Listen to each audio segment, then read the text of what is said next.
Hello दोस्तों, राम राम, जय माता दी।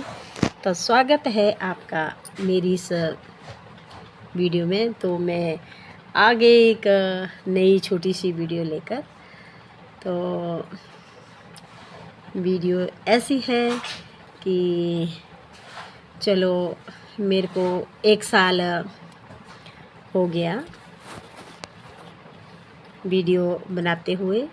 फेसबुक अकाउंट खोला, मैं औरों की वीडियो देखती थी फ़ोन पे, तो मुझे भी एक शौक़ लगा कि मैं भी वीडियो बनाऊंगी।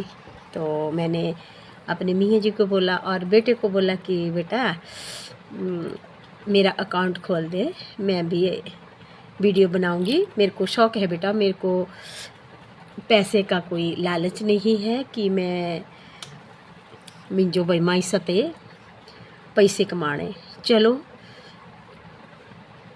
मैं देखा ही वीडियो च भी देखा ही कि फ़ोन पे कि मतलब कई लोगों की एक ज़रूरत है, कई लोगों का रोज़ी रोटी है, कई को कैसी मुश्किलें हैं, कईयों को कुछ मुश्किलें हैं, तो वो इस पर्पज़ से भी वीडियो बनाते हैं। तो मुझे ऐसी तो कोई कमी नहीं है कि मैं अपनी ज़रूरत के लिए वीडियो बनाऊं, कि मैं इससे पैसा कमाऊं, कि कुछ नहीं।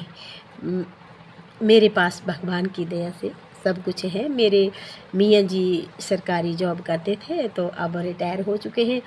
तो भगवान की दया से हमारे पास 2 रोटी चल रही है हमारी। भगवान से मैं यही प्रार्थना करती हूँ कि भगवान मुझे ज़्यादा की भूख नहीं है कि मेरे पास लाखों करोड़ों रुपए आ जाए।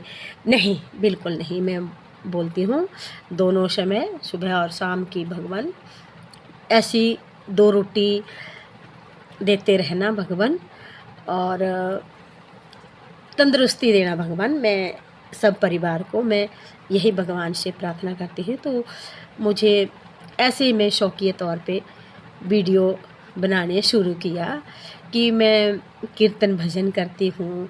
अपना डेली का मेरी जो भी काम होते हैं अपने घरेलू, मैं उसी की वीडियो बना रही थी। तो कई लोगों को मिर्चें लगी और कोई नहीं, हमारे इधर के लोग ही होते हैं जो जिनको मिर्ची लगती है ऐसी।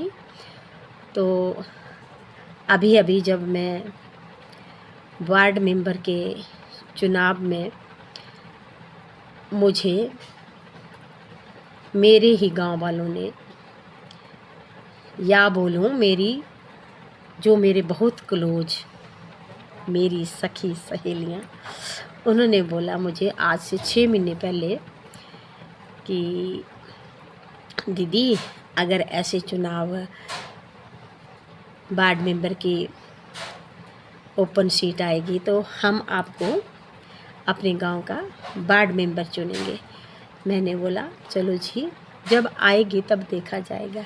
तो हाँ, इस बार वो सीट आई और सबसे पहले मुझे उन मेरी सहेलियों ने ही कहा कि दीदी आपको मुबारक, बहुत बहुत बधाई, तो सीट आ गई है। और मैंने तो मुझे तो पता ही नहीं है। तो जी हम आपको अपना वार्ड मेंबर सर्वसम्मति से चुनेंगे, और ऐसा बोला मुझे उन्होंने। तो मैंने कहा बहनों आपका बहुत बहुत धन्यवाद, आपने मुझे इस योग्य समझा, तो आपका बहुत बहुत धन्यवाद। आपका बहुत बहुत धन्यवाद। पर हाँ, ये बात तब बनेगी जब मेरे सारे गांव वाले मुझे इस योग्य समझेंगे, तब ये बात बनेगी।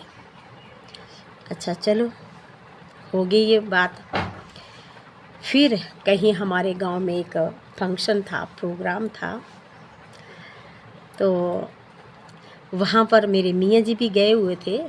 तो मेरे मियाँ जी को बोला कई लोगों ने कि देखो जी ऐसी सीट आई है हमारे गांव में, तो हम आपकी मिसेज को इस मेंबर के लिए चुनेंगे, सर्वसम्मति चुनना चाहते हैं सर्वसम्मति से, तो आप मना नहीं करना भाई। अच्छा, ये बात हो गई होगी। और मियाँ जी ने घर में आकर मेरे साथ चर्चा की कि ऐसा ऐसा बोल रहे थे, पर मियाँ जी ने बोला कि देखिए वो लोग सर्वसम्मति से चुनेंगे तब ठीक है, नहीं तो चुनाव में हम लड़ेंगे। मैंने ठीक है मियाँ जी, हो गई बात।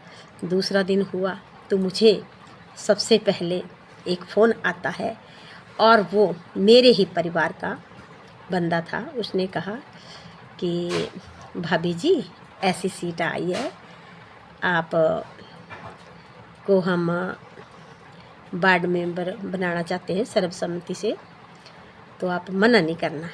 मैंने कहा अगर हाँ सब ठीक समझते हैं तब ठीक है, मैं बिल्कुल रेडी हूँ। अच्छा जी, ये बात हो गई। फिर मुझे जो मेरे गांव के बड़े बुजुर्ग थे, मैं अपने खेतों की ओर गई थी, तो उन्होंने भी कहा कि हम आपको ऐसी सीट आई है तो हम आपको बनाना चाहते हैं। तो मैंने कहा देखो जी, पहले तो मुझे इस ओर जाना कभी सोचा ही नहीं था मन के कि मैं भी इस जाऊंगी चुनावों की तरफ और कि इस लाइन की ओर मैं जाऊंगी। मैंने कभी नहीं, मेरे मन में था ही नहीं। पर देखो जी, आपने मुझे इस योग्य समझ रहे हैं सर्वसम्मति से, तब ठीक है, मैं बिल्कुल तैयार हूँ। अच्छा जी, ये बात हो गई। फिर देखो सारे लोग सहमत हो गए मेरे गांव के, और गांव में कुछ ऐसी कुछ थोड़ी सी 2-4 लोग जो भी दुष्ट आत्माएं होती हैं ना, बीच में गांव के बीच में जैसी दुष्ट आत्माएं होती हैं, उन्होंने क्या चक्कर चलाया कि जो मेरी फास्ट फ्रेंड, मेरी पक्की सहेली, जिसने मुझे सबसे पहले इस पद के लिए कहा था, वार्ड मेंबरी के लिए कहा था, वो ही मेरे अगेंस्ट खड़ी कर दी।